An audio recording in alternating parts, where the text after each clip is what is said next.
IT advance 2022 का paper हो चुका है। आप लोगों ने आंसर की भी देख लिया होगा और आईटी की तरफ से इस बार फिजिक्स के पेपर में 2 क्वेश्चन बोनस हुआ है।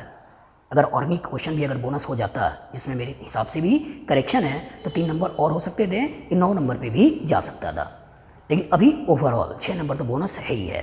और जो 6 नंबर बोनस है, तो क्या ये 6 नंबर्स बच्चों के रैंक को इम्प्रूव कर सकता है या नहीं? क्या रैंक पे इन 6 नंबर्स ने अपना इफेक्ट दिखाया होगा या नहीं? सोचते हैं। एग्जाम में 3 तरह के बच्चे बैठते हैं। एक जिसे क्वेश्चन नहीं आता है, दूसरा जिसे क्वेश्चन आता है लेकिन जो क्वेश्चन को लगाने चलता है तो उसे पता चलता है कि क्वेश्चन में दिक्कत है। अब वो सोचता है क्वेश्चन लगाएं न लगाएं, लगाएं न लगाएं, फिर हिम्मत करता है क्वेश्चन लगा देता है। तीसरा, क्वेश्चन पढ़ता है, उसे पता चलता है क्वेश्चन में दिक्कत है, क्वेश्चन तो आता है, फिर सोचता है लगाएं न लगाएं, लगाएं न लगाएं, फिर सोचता है कि लगाएं गलती हो सकती है इसलिए छोड़ देते हैं। तो एक जिसे क्वेश्चन नहीं आ रहा था, एक जिसे आ रहा था लेकिन लगा लिया, एक जिसे क्वेश्चन आ रहा था लेकिन नहीं लगाया। लेकिन अगर आईटी ने तीनों को बराबर नंबर दे दिया, आईटी ने तीनों को बराबर नंबर दे दिया, तो क्या सबके लिए ठीक है? नहीं। जिसे क्वेश्चन नहीं आ रहा था उसके लिए तो अच्छा है, पापा को दिखाएगा कि देखो 6 नंबर आए, 9 नंबर आए। और आईटी एडवांस 2018 की बात करें तो 18 नंबर आए। लेकिन जिन्हें क्वेश्चन आ रहा था और उन्हें क्वेश्चन लगाया, या जिन्हें क्वेश्चन आ रहा था क्वेश्चन छोड़ दिया, उनके लिए क्या है? अच्छा है बुरा है? सोचिए, बुरा है। क्यों? क्योंकि जब वो क्वेश्चन को लगाने या छोड़ने के बाद अगले क्वेश्चन की तरफ जा रहे होंगे और अगले क्वेश्चन को पढ़ रहे होंगे, लगा रहे होंगे, तो दिमाग पीछे भी चल रहा होगा कि इस क्वेश्चन को मैंने लगाया सही था या गलत था, मैंने इस क्वेश्चन को छोड़ा सही था या गलत था। मतलब क्वेश्चन लगाया और लगाने के बाद भी दिमाग चल रहा होगा, अगले क्वेश्चन को लगा रहे होंगे, पीछे दिमाग चल रहा होगा कि लगाना था छोड़ना था।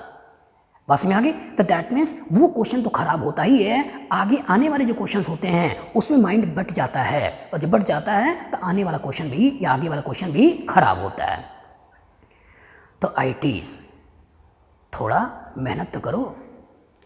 मतलब अगर पूरे इंडिया लेवल पे सबसे अच्छे ब्रेन अगर आप माने जाते हो और सबसे अच्छे ब्रेन का ही टेस्ट करने वाले हो, और अगर 54 और 54 108 क्वेश्चन आपको बनाने हैं, और 108 क्वेश्चन में भी अगर आपको 2-2 क्वेश्चन बोनस हो रहे हैं, और ऑर्गेनिक केमिस्ट्री के क्वेश्चन को ले लेते हैं तो 3-3 हो जाते हैं।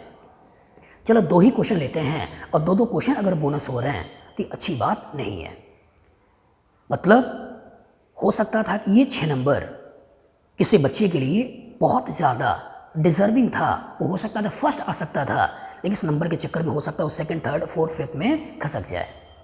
हो सकता था कि वो आईटी जा सकता था, लेकिन कोई दूसरा जिसे नहीं आ रहा था, जिसने अपना टाइम खराब नहीं किया, उन क्वेश्चन के चक्कर में वो ऊपर आ जाए और जिसे क्वेश्चन आ रहा था वो नीचे आ जाए। मतलब ये 2 क्वेश्चन का बोनस होना, 6 नंबर का होना, जिसे क्वेश्चन नहीं आ रहा था उसका टाइम भी बचाया, जिसे क्वेश्चन नहीं आ रहा था उसके आगे वाले क्वेश्चन में डाइवर्जन को भी रोका, और जिसे क्वेश्चन आ रहा था उसका टाइम भी खराब किया, डाइवर्जन भी किया, और आने वाले क्वेश्चंस में भी परेशानी क्रिएट किया।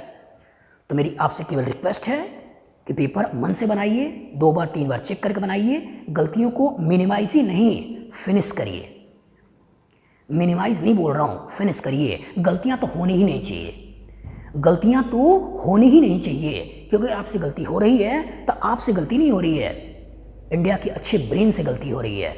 और जिस अच्छे ब्रेन को आप पढ़ाने का दावा कर रहे हैं, जिसके लिए 2800 रुपये फी ले रहे हैं केवल फॉर्म भरने का, मतलब पैसे की भी बर्बादी कर रहे हैं और रिसोर्स की भी बर्बादी कर रहे हैं, और अच्छे ब्रेन को अच्छी जगह से लाने से भी रोक रहे हैं, उसके रैंक को कहीं ना कहीं इस पेपर्स के थ्रू या गलतियों के थ्रू इधर उधर कर रहे हैं। सुधर जाइए, मेहनत करिए, अच्छे पेपर्स बनाइए।